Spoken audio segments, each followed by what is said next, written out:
chuma chuan Japan le Korea ram inkalpawhna tur tuipui hnuai kawng undersea tunnel an tih chungchang kan on sawi dawna hei hi tunah hian project lian tak ani a kilometer zahnih chuanga sei tur ani a ropui rep dawn khawp mai tunah chumi chanchin chui lo ngai thang tui hnuaia tunnel siam hian engineering lama ramri kham a zauh hle a hetiang construction hi tuipui hnuaia lungphum hnet tak siam atanga tin tan ani tunnel segment siam ma sak to te chu crane lian tak tak manga tui hnuaia da in dik taka rem khom ania waterproof connection le special concrete coating hian atlona le himna ati chianga tunnel chunga hian lightning ventilation le emergency system te man thei tura siam ani Japan le Korea undersea tunnel hi Korea Strait kaltlanga tuipui hnuai tunnel manga Japan ram le South Korea in po na tur le ram pahnih thunzom tu tur tunnel siam tur ruam man ania hei hian Strait Island iki le Tsushima te ahmang tangkai don ani kumsang khachakwa som pasari atang khan soiho na nei thin ania kumsang khachakwa som li tirlam khan ruam man na mu maljok siam ania ma se indo pui pahnih na hnuwa an bo zui ta chau ani kumsang ni le period tirlam khan he rot na hi Japanese lawmaker senior som te chuan soiho na thar an neya an ni chuan he rot na hi kalpui turin committee thar an dina chu kumsang ni le pakwa tirlam khan ram pahnia study group pakhatin abo zuya chuan sakdan tur ro man na bik siam na tur committee din aram ti vele ani tunnel siam ro man na hi akal mek zela kumsang ni le sompali ogas thla khan South Korea le Japan sumdong pol te chuan tuipui hnuaia rail tunnel siam chu tourism ti punna tur in lai chinna ti changtlun nan le economic lama hlokna US dollar billion somnga pathuma siam turin an thlopa hei hian na tam tak siam don ani kumsang ni somni pakhat khan Korea opposition party hruai tu Kim Jong Un chuan tunnel hi a thlop thu a soi vele bokani tunnel siam tum hi kilometers zatni aya sei ani dona bungra phur lir thei then khat baka ram sang sang atangin nitin zinmi sing ni velin he tunnel hi an hmang tangkai thei don ani tunnel siam hi anamai lo thin hle a heng tunnel te hian khopui le ram sang sanga tun lai lir thei kalpung hi a ngong thei dona tunnel satli mai ani don lo dam ani ngal buk don ani lei chu uluk le omzenei takin an laia tui khwa in nga na siam turin solid structure siam ania concrete block lian tak tak te chu angle dik takin da ania block tin te hi pressure ton sang tam tak tuar thei tura siam an ni tunnel body siam zo vele drainage system le energy generating turbine te da ania heng system te hian tui lian aven mai baka mi makta doi tam tak tan kol phetha pe bok dem siam dan hi tuya chau ai nat lova lir thei tlan thei tura duan an ni dem hi power le tui mu na nar ber ania mi pui him thei dan tur ber zonga duan ani bok asak le siam dan chip chia hi chu soivek sen po ani lowang tunnel te hi mihring siam ania ropui tak takin siam thin ma se khovel thil hi chuan top chin ani thin sasago tunnela bandoina thlengpo kha arap thak hle ani kha sasago tunnel chu Tokyo khopui atanga chimlam kilometer somriat vela hla oma kumsang ka zakwa somsari pasari khan sakani December ni sang ni le som pani jing dariat vel khan Tokyo pan tur lir thei sasago tunnel chunga an tlan line concrete ceiling panel za somnga vel chu achima lir thei pathum achim nan ani ven pakhat mi paruk phur chu akanga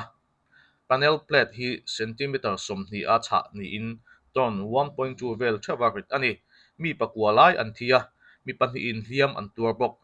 Japan chanchina kongpui chet suana thlengzinga thi an tamber tumani tunnel hi ni somni pasari chung chu ceiling panel siam that le lak chho na atan kharania February ni riat sang ni le som pathum khan hon ani le tachau ani kan thupuya lut le taila Korea Strait hnuaia tunnel siam hi thil olsam ani don lo leia khur lai mai ang ani lo geological challenge paltlang te thok tu te himna tur ngai tu te enkol dan tur te le borok chiat theina ti tlem te ani Korea Strait hi borok mon omle han soilok mai thei chi ani lo engineer ten tunnel an design hian harsan na thleng thei tam tak chutin an ma chhon angai dona he tunnel an siam na tur zone hi active fault line omna ania hei hian tunnel integrity atan lo om na sa tak a thlen thei ani abik takin Pacific Ring of Fire biala li hin hi a hlau om renga tin tunnel hi tunlai boring machine hmanga siam ani arin oma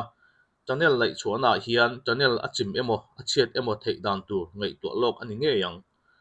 hei hi engineering lama har san na mai ani lo na thok tu te him na le a che vela khotlang ta na thil hla thon ti tlem dan tur telani tunnel lian tham tak tur ani na te accident thlen thei na te le a design boi thak em te ngai to chuan a sak zo nan kum tam tak angain arinom chutiang mega project atana estimate chu atir lama beisei aya sang zokin atop fo thina a chen so po dollar thluk le ding on tam tak ani awangin alu tak zet angem han thir mai chuan he project chen so hi dollar thluk le ding on som hi atanga thluk le ding on som thum thleng ani theya aya tampo ani thei hei hian engineering le design atanga labor material le channel structural integrity nei theina tur technology mamo zong zong a huam veka tunnel satlia siam ang mai ani lo he project a hian a kai hnoi high speed rail system station le transportation infrastructure te siam angai don ani tin sum le pai sen so chung chang chau ani lo he project hi a tak taka kalpui theina tura political willpower le diplomatic negotiation mamo chung chang po atelani Japan le South Korea te pahnih hian tunnel siam le kalpui dan tur policy regulation le tho ho na thatak tak te le inzom khom na konga tho ho na thatak an nei angai do na nam pahnih chuan in lai chin na khir tak an neya history lama te politics lama te le sum le pai lama te tho ho na thatak nei theinan kum tam tak chung uluk taka diplomatic in biak na nei angai ani he tunnel hi Japan le South Korea tho ho na chin chiana tan ading theya technology lama hlotlin na ani theya regional transportation malam hun siam tu lian tak ani thei pok ani Japan hi ral thom lama ke pen viau liam lo ma se kong tam taka chuan a chung chuang hle thunga abik takin tunnel siam konga phei hi chuan a duai lo hle sei kan tunnel ngat phei hi chu khovel huap po alang phahial ania chu wang chuan a chan chin tlema zong tal chu i han bi chiang chin tiang u hiang Seikan tunnel hi Japan rama rail kong dual gauge ni in kilometer somnga pathum lai athui ania Japan thiar kar Honshu a Mori prefecture le Marlam thiar kar Hokkaido in thenna Sugaru Strait thleng a hol tlang ani Seikan tunnel hi a sei zonga chuan khovela tuipui hnuaia tunnel seiber ania tin kumsang hi le sompakua Norway rama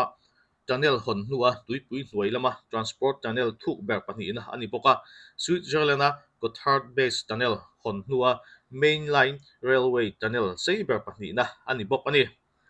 tunnel hi siam dang pa ngai hmanga siam ania tunnel boring machine le new Austrian tunneling method te po atel tunnel sakna sen so hi planning stage a chuan yen tluk le ding on zanga somthum pariat ania ma se atak taka chuan yen tluk le ding on zasari somli panga lai atling ani Honshu le Hokkaido thiarkar te chu fixed link manga thunzom tumna hi kumsang ka zakwa somni top lam khan Imperial Japanese Army chuan strategic reasons awangin anron rota